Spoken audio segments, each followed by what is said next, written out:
अस्सलाम वालेकुम व्यूअर्स। हम स्टडी कर रहे हैं डिग्रीज ऑफ एडजेक्टिव के टॉपिक और इस सिलसिले में ये हमारी फोर्थ प्रैक्टिस एक्सरसाइज है।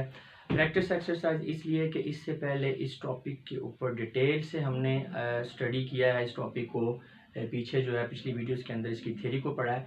उसके बाद हमारा ये प्रैक्टिस एक्सरसाइजेज का सिलसिला शुरू हो गया। इसमें हमने 4 एक्सरसाइजेज बनाई हैं। इनसे पहले 3 एक्सरसाइजेज हैं और इन चारों एक्सरसाइज का फॉर्मेट जो है यानी जो क्वेश्चन का स्टाइल है वो डिफरेंट रखा गया है। अब बात यह कि प्रैक्टिस एक्सरसाइजेज को हमने क्यों ऑर्गेनाइज किया है, उसकी वजह यह है कि इससे स्टूडेंट्स को होता है डबल बेनिफिट। पहली बात तो ये है कि आपने जो स्टडी पीछे किया है इस एक्सरसाइज को सॉल्व करने के बाद आपको क्लियर हो जाता है कि आपको उसकी कितनी समझ आ गई है, क्योंकि ये आपकी सेल्फ असेसमेंट है। यहाँ पे आंसर्स भी दिए हुए हैं, आप अपना रिजल्ट निकाल सकते हैं, ये आपकी एवेल्यूएशन हो जाती है। और दूसरी बात यह है कि आपको एक प्लेंटीफुल मटेरियल मिल जाता है प्रैक्टिस के लिए। प्रैक्टिस बहुत ज़रूरी है लैंग्वेज को सीखने के लिए। Language is a matter of practice, ये बात आपको कई दफ़ा मैं बता चुका हूँ। और प्रैक्टिस करने की कोई लिमिट नहीं है। इसलिए हमारे चैनल पर हमारा स्टाइल तरीकाकार ही है पढ़ाने का कि जब भी कोई टॉपिक ख़त्म होता है तो उसके बाद हम प्रैक्टिस एक्सरसाइजेस को ज़रूर स्टूडेंट्स को सॉल्व करवाते हैं ताकि उनकी प्रैक्टिस भी हो जाए और एवेल्यूएशन भी हो जाए। और प्रैक्टिस जो कि ज़्यादा से ज़्यादा करनी चाहिए। कोशिश तो हमारी भी होती है कि जितना मुमकिन हो सके हम ज़्यादा से ज़्यादा मटेरियल यहाँ पे प्रोवाइड करें, लेकिन बहुत ज़्यादा भी नहीं किया जा सकता क्योंकि हमने टॉपिक भी पढ़ाने होते हैं। इसलिए हर वीडियो के आखिर में रिकमेंडेड बुक्स की एक लिस्ट जो है वो मैंने दी हुई है प्रैक्टिस एक्सरसाइजेज के लिए। इनके अंदर सॉल्व्ड और अनसॉल्व्ड टॉपिक वाइज जो है वो प्रैक्टिस एक्सरसाइज मौजूद हैं। तो इनके अलावा मज़ीद इन जो एक्सरसाइज यहाँ पे दी हैं, इनके अलावा अगर मज़ीद आपको प्रैक्टिस की ज़रूरत हो तो आप इन बुक्स को कंसल्ट कर सकते हैं। और ये सारी बुक्स पढ़ने की ज़रूरत नहीं है, डिफरेंट ग्रेड्स की बुक हैं। 8th grade, matric, graduation, competitive exam के स्टूडेंट्स के लिए बुक्स हैं। तो आपने अपने रिक्वायरमेंट के मुताबिक बुक जो है वो सिलेक्ट करनी है। ये बात ध्यान में रखिएगा कि एक वक्त में 1 या 2 बुक्स को ही कंसल्ट करना है, ज़्यादा बुक्स को नहीं आपने पढ़ना। जब आप उनको कवर कर लें उसके बाद आप मज़ीद परचेज़ कर सकते हैं।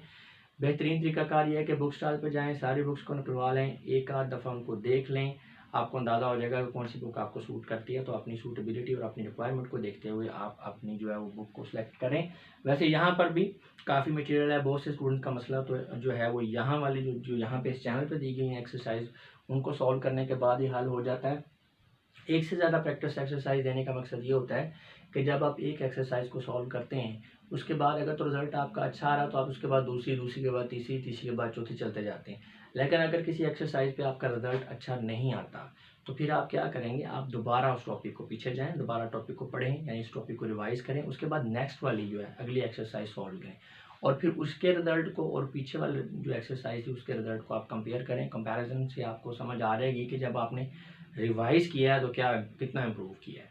तो इसी तरह अगर रिजल्ट आपका बेहतर आता जाए, ठीक आ रहा है, सेटिस्फैक्ट्री है, तो आप आगे चलते जाएं। अगर रिजल्ट आपका पुअर है तो फिर आप पीछे जाकर टॉपिक को रिवाइज करें।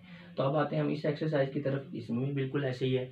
यहाँ पे 30 सेंटेंसेज हैं क्योंकि हम डिग्रीज ऑफ एडजेक्टिव को स्टडी कर रहे हैं। 30 सेंटेंसेज हैं। इसमें हर एक सेंटेंस के अंदर ब्लैंक है जिसको आपने फिल करना है। अब हर सेंटेंस के आगे जो है जो एडजेक्टिव जिससे आपने फिल करना है वो एडजेक्टिव भी दिया गया है। सिर्फ आपने यहाँ पे असेस करनी है कि एडजेक्टिव की कंपैरेटिव डिग्री यहाँ पे यूज़ होनी है या सुपरलेटिव डिग्री यूज़ होनी है, और ये आपको समझ आएगी। कॉन्टेक्स्ट है और बड़ी बेहतरीन और इंटरेस्टिंग ये एक्सरसाइज है। इससे बड़ा क्लियर हो जाएगा आपको कि आपको डिग्रीज ऑफ एडजेक्टिव की कितनी समझ आई है, कितना आपका कॉन्सेप्ट है।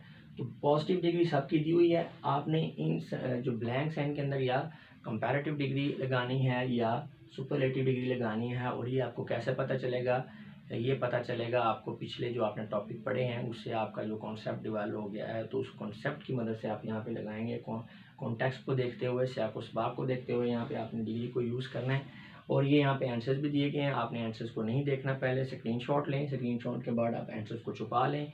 इन सेंटेंसेस के अंदर ब्लैंक्स के अंदर जो आपने आंसर लिखना है उनको अपने नोटबुक में लिखें। अपने नोटबुक वाले आंसर्स को यहाँ पे दिए हुए आंसर्स के साथ मैच कर लें। अगर तो एक आध गलती हो रही है तो ठीक है जी, आपको टॉपिक की समझ आ गई है। लेकिन अगर गलतियाँ ज़्यादा हो रही हैं तो इसका मतलब अभी मज़ीद आपको टॉपिक को समझने की ज़रूरत है। तो इसलिए फिर आप पीछे जाएँ, टॉपिक को रिवाइज करें, फिर एक्सरसाइज को सॉल्व करें। तो 4 एक्सरसाइजेज हैं, ये 4th है। बेहतर ये है कि आप पहले 3 वाली एक्सरसाइज सॉल्व करें, पहले तीनों, और फिर ये आखिर में सॉल्व करें। और एक हम नेक्स्ट आगे जो है जब हमारा एडजेक्टिव का टॉपिक बिल्कुल ख़त्म हो जाता है तो आखिर में एक करेक्शन ऑफ एरर वाली, एरर सेंटेंसेस पर मुश्तमिल जो है वीडियो है, 100 या 130 एरर सेंटेंस उसके अंदर होते हैं। अगर आप उस एक्सरसाइज को सॉल्व करने के बाद इस एक्सरसाइज को सॉल्व करेंगे दोबारा से, तो आपको ज़्यादा फ़ायदा होगा। तो ये बात आपको समझ में आएगी जब आप उस एक्सरसाइज को सॉल्व करने के बाद इस एक्सरसाइज को सॉल्व करेंगे। तो व्यूअर्स, मुझे उम्मीद है कि इस एक्सरसाइज को हल कर लेने के बाद आपकी प्रॉपर एवेल्यूएशन हो जाएगी, सेल्फ असेसमेंट हो जाएगी आपको कि आपको कितना टॉपिक समझ आ गया। अब मैं आप लोगों से इजाज़त चाहूँगा। अपना बहुत सा ख्याल रखिएगा। आपकी समातों का बहुत बहुत शुक्रिया। खुदा हाफिज़।